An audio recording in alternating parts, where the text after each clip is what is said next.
Naglalagay ng kolorete sa aking mukha para di nila malaman ang tunay na naganap, na ikaw at ako ay hindi na.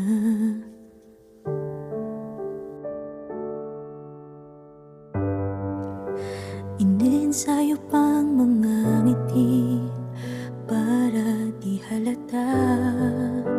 Damdamin ko'y pinipigil, sa loob umiiyak, dahil ikaw at ako